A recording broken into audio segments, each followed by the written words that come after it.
अक्सर न्यूज़पेपर पढ़ते वक्त या फिर टीवी में न्यूज़ देखते वक्त हमारे सामने कुछ भारी भरकम शब्दावलियां आ जाती हैं। हमें उनका अर्थ नहीं पता होता है और हम उन्हें इग्नोर करके आगे बढ़ जाते हैं। ध्यान दीजिएगा कि उनमें से कुछ शब्दावलियां प्रतियोगी परीक्षाओं के लिहाज से बेहद ही महत्वपूर्ण होती हैं। इनके इसी महत्व को देखते हुए हम इस साप्ताहिक कार्यक्रम को लेकर हाजिर हैं। इसमें हम हफ्ते भर के महत्वपूर्ण शब्दों के अर्थ को समझाने की कोशिश करेंगे। नमस्कार, मेरा नाम है आस्था और आप देख रहे हैं अंधे टीवी। आप सभी का बहुत बहुत स्वागत है हमारी इस नई और खास प्रस्तुति शब्दांजलि में। तो चलिए शुरू करते हैं और लेते हैं आज का पहला शब्द। पहला शब्द है क्रॉस सर्विसेज पोस्टिंग। भारत में पहली बार सशस्त्र बलों में ब्रिगेडियर, मेजर जनरल और इनके बराबरी के रैंक वाले सीनियर अधिकारियों की बड़ी संख्या में क्रॉस सर्विसेज पोस्टिंग की जानी है, जिनका सीधा मतलब है कि अब किसी भी एक सेना के अधिकारी या अधिकारियों का कुछ समय के लिए दूसरी दोनों सेनाओं में ट्रांसफर हो सकेगा। इसके पहले 40 लोगों की अंतर सेवा पोस्टिंग की जा चुकी है। क्रॉस पोस्टिंग असल में देश के तीनों मिलिट्री सर्विसेज को एकीकृत करके थिएटर कमांड बनाने की योजना की दिशा में उठाया जाने वाला मुख्य कदम है। इस तरह की पोस्टिंग के बाद 2 शत्रु आधारित थिएटर कमांड बनाए जाएंगे, जिसमें एक पाकिस्तान के लिए और दूसरा चीन के लिए बनाया जाएगा। इसके अलावा एक और तीसरा कमांड भी बनाया जाएगा जो समुद्री क्षेत्र के खतरों से निपटने के लिए काम करेगा। अगला शब्द है F414। अभी हाल ही में भारतीय पीएम की राजकीय यात्रा के दौरान भारत और अमेरिका के बीच GE F414 इंजन बनाने को लेकर MOU साइन किया गया है। दरअसल अमेरिका की multinational company general electric GE F414 engine तैयार करती है। असल में ये एक टर्बोफैन इंजन है जो वास्तव में काफी हल्का होता है।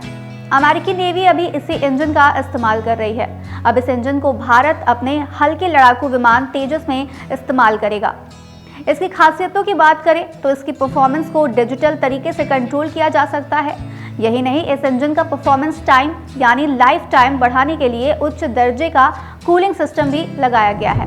अगला शब्द है हेलियोपोलिस स्मारक। अभी हाल ही में भारतीय प्रधानमंत्री ने मिस्र का 2 दिवसीय दौरा किया, जहां वह हेलियोपोलिस स्मारक भी गए और प्रथम विश्व युद्ध में बलिदान देने वाले भारतीय सैनिकों को श्रद्धांजलि भी दी।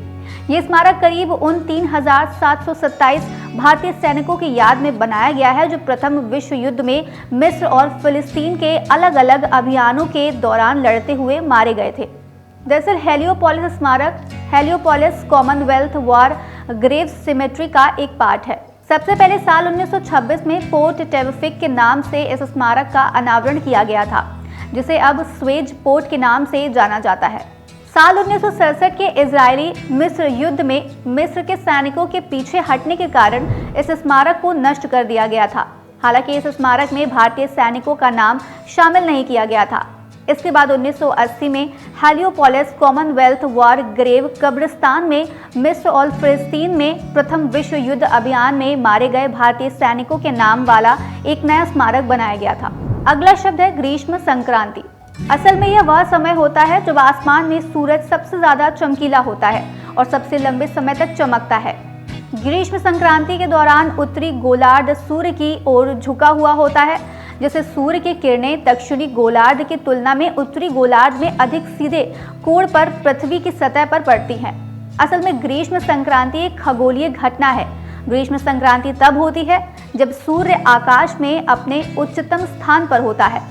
ये दिन वर्ष के उत्तरी गोलार्ध में सबसे लंबे दिन और सबसे छोटी रात वाला होता है, जबकि दक्षिणी गोलार्ध में स्थिति इसके ठीक उलट होती है। इसे उत्तरी गोलार्ध में गर्मियों की शुरुआत का प्रतीक माना जाता है। हर बार ये लगभग 21 जून को ही पड़ता है, लेकिन वर्ष, समय और क्षेत्र के आधार पर ये 20 जून या 22 जून को भी पड़ सकता है। अगला शब्द है टाइटन। अभी हाल ही में टाइटन नाम की एक पनडुब्बी के डूबने से 5 लोगों की मौत हो गई है। ये पनडुब्बी अटलांटिक सागर में 1912 में डूबे टाइटैनिक जहाज के मलबे को दिखाने के लिए टूरिस्ट को लेकर गई थी। दरअसल इस पनडुब्बी पर सवार 5 लोगों में 4 अरबपति कारोबारी थे। आपको बता दें कि Ocean Gate company Titanic tourism पर ले जाने के लिए एक व्यक्ति से $2.50 लाख यानी करीब 2 करोड़ रुपए लेती है।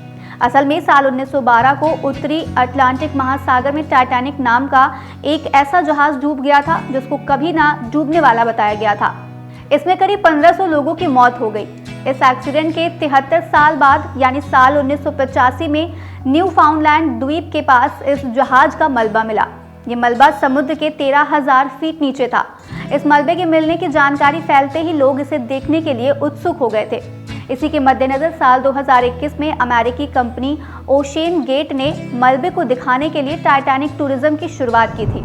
अगला शब्द है आर्टेमिस एकॉर्ड। अभी हाल ही में भारत की ओर से अमेरिकी space agency national aeronautics and space administration यानी नासा से जुड़े आर्टेमिस समझौते पर दस्तखत कर दिया गया है। नासा ने अमेरिकी विदेश विभाग के साथ मिलकर और 7 अन्य संस्थापक सदस्य देशों की भागीदारी से 2020 में आर्टेमिस एकॉर्ड की स्थापना की थी। ये समझौता 1967 की आउटर स्पेस ट्रीटी संधि के प्रमुख दायित्वों को मजबूत बनाने और एग्जीक्यूट करने वाला है। इस दस्तखत के बाद अब भारत भी उन 26 देशों के ग्रुप में शामिल हो गया है जो चंद्रमा, मंगल और स्पेस में उससे आगे की खोज में भागीदारी करेंगे। इस कार्यक्रम का मकसद चंद्रमा और मंगल की सतह को और अधिक ज्यादा जानना है। तो ये थे पिछले हफ्ते के कुछ महत्वपूर्ण शब्द। अगले हफ्ते हम फिर हाजिर होंगे कुछ नए शब्दों के साथ और जानेंगे उनके रोचक अर्थ। अगर आपके मन में करंट अफेयर से जुड़ा कोई शब्द हो जिसका अर्थ आपको जानना हो तो कमेंट बॉक्स में हमें जरूर बताएं। बहरहाल अभी के लिए हमें दीजिए इजाजत। नमस्कार।